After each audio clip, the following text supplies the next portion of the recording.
Ұлы отан соғысы мен екінші дүниежүзілік соғыстың айырмашылығын білесіздер ме?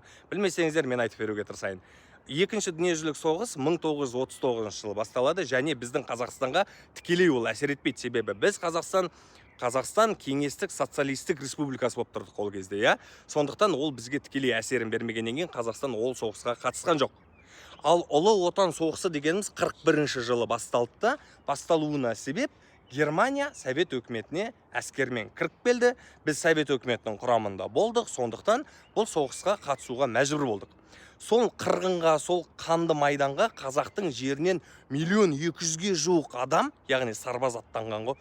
1.200.000 дегеніміз ол кездері Қазақстанның примерно бір 20-25% ғой тұрғындарының. Ойлаңыздар, 100%-дан 20-25% кетіп қалған. Және тек қана әскермен емес, құрметті қазақ елі, тек қана әскермен емес, Қазақстан сол соғысты азық-түлікпен де, көмірмен де, мыспен де, оқ-дәрі жасау үшін керек металдармен де, көмірмен де, барлығымен қамтып отырған. Мысалға, Қарағандының көмірі, Жезқазғанның мысы, Шымкенттің қорғасыны бәрі сол жаққа қарай аттандырып отырған осы жеңіске жетуіміз үшін. Өздеріңіз ойлаңыздар. Бұл жеңіске жалпы Қазақстанның қосқан үлесі өте зор. Кім не десе о десін, бірақ Қазақстан болмаса, бұл жеңіс болар ма еді, болмас па еді, оны да бір Алла біледі. Сондықтан осы дүниені жадымыздан шығармай қағайын.